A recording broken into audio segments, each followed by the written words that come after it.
can't have it until I put in more work, more time, more energy, more effort, until I miss more meals with my family, until I spend more late nights, early mornings, losing sleep, feeling unhealthy in my body. How many of us have that story on a fundamental operational level? So for those of you who don't know, I grew up in New Jersey. I'm a native New Jerseyan. Although my father never worked in a factory, I grew up in this East Coast bubble where hard work ethic, discipline, long hours, long days was almost a prerequisite to having anything valuable in life. And I realized that this blue collar mindset is something that has followed me all the way from New Jersey in all of my travels over the years, my 10 years in California, and made its way with me out here to Austin, Texas. And I decided it's about time that I start looking at that and really facing off with it. And so whether you come from a blue collar family or you come from a family that had to work hard, maybe you come from a family of immigrants, you come from a family who came from more humble means, there's a mentality that I see so many of us embracing and having stuck to us in our ancestral legacy that says, I must work hard in order to deserve fill in the blank. I must burn myself out, stress myself out, blood, sweat, tears, you name it, in order to have fill in the blank. Maybe that blank is in order to have a paycheck, in order to have a good relationship, in order to have freedom. Whatever that is, whatever that thing is that we're pursuing, there's so many of us out there that believe that I need to work hard, and if I didn't work hard, then I didn't earn it. Now, when I said that right there, how many of you guys just had something go off in your head that said, yep, that's true? There's so many of us who believe this, that I didn't deserve it unless I worked hard, unless I poured sweat and blood into it, unless I put time and energy and hours, lost sleep, deprioritized taking care of my health and my body. Because these are the things that I and we have witnessed our predecessors do, our parents, our aunties, our uncles, grandparents, who knows how far back it goes. So many of us have witnessed our parents struggle just to make ends meet. So many of us have come from a story where we had to see our family members go and work really hard, long hours, not spend time with their families, miss out on important life milestones just to put food on the table. And that's a mindset. That's a culture. That's a way of being. And fortunately, many of us don't actually have to subscribe to that anymore. We don't actually have to subscribe to the belief that in order for me to have anything that I care about, I must work so hard that my body, my mind, my spirit is going to pay the cost. Now, stay with me for a second, because I am certainly not devaluing hard work. I'm certainly not denouncing work ethic. In fact, one of the best things that I got from my father is having a strong work ethic. But the problem is that it doesn't always require the amount of work and energy and sacrifice to be put in order to get the result. In fact, sometimes it doesn't take much effort at all. And there's some things in life that actually don't require a lot of effort for it to happen. But I noticed myself go into self-sabotaging behaviors where when it actually could be really easy, I make it hard. Let me see, how can I make this more complicated? Because if it's too easy, then I didn't deserve it. I didn't earn it. How many of you guys have that story playing in your head? I know I've had that for pretty much my whole life. If I didn't put in enough energy to this, then I don't deserve to have it. I can't have it until I put in more work, more time, more energy, more effort, until I miss more meals with my family, until I spend more late nights, early mornings, losing sleep, feeling unhealthy in my body. How many of us have that story on a fundamental operational level? I've been telling myself this for years.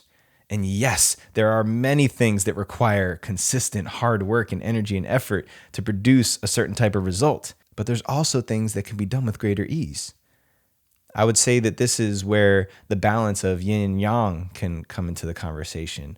Water and fire, feminine and masculine. I've been so deeply entrenched in developing my masculine that I forgot that sometimes it just requires me to take a step back to see how effortlessly things can come together. In fact, sometimes I am the disruptor in the natural course of things wanting to come together. So sometimes I need to remove myself as the obstacle from things wanting to happen.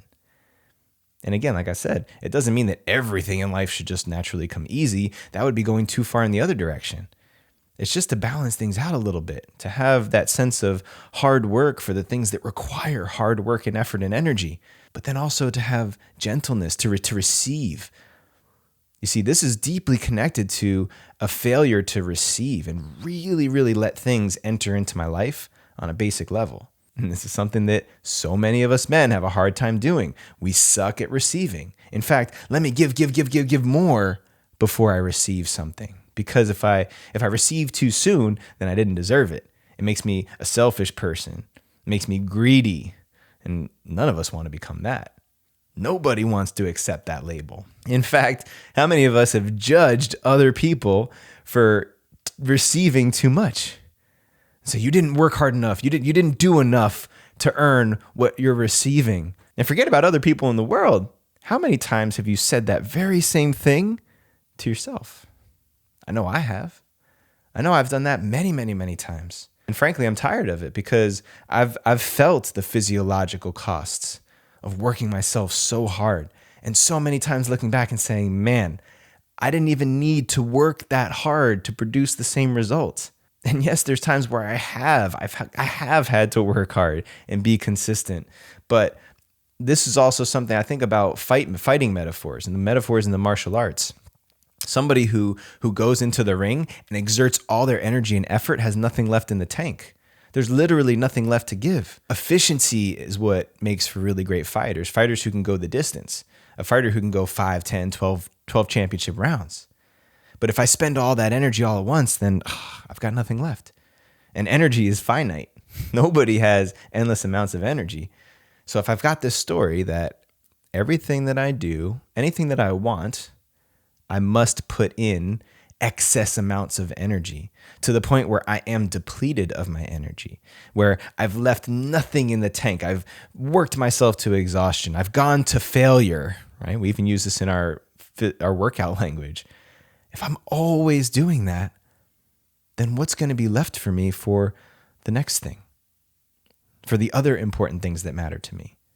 So this blue collar mindset, this idea that in order for me to deserve, in order for me to be worth something, I've got to work hard, stress myself, strain myself, sacrifice, beat myself down in order to have what I desire. That's something that at the very least, is worth looking at.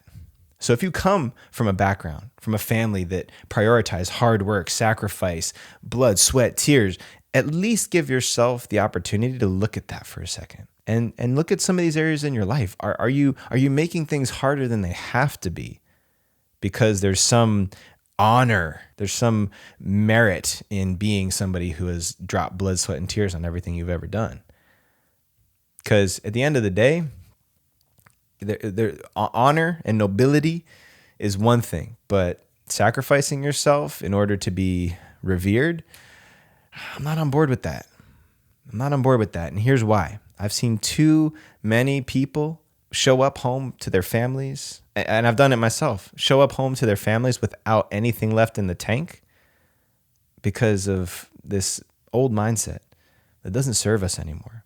It tells us that that we're not worth enough. We have to go out and prove it by dropping sweat, dropping blood, dropping tears along the way. I'm gonna challenge that. I'm challenging that within myself. Asking myself, how can I be more efficient, more effective, more dynamic with my energy? Precise, deliberate, intentional. How can I be that way with my vital energy and treat it like something that is gold, that is valuable, because that's where the value is. We don't create value by going out and beating ourselves into the sand every day. No, the value is inherently in there. It's about unlocking it. It's about releasing it. I don't have to prove that. Yes, some things require hard work, energy, and effort.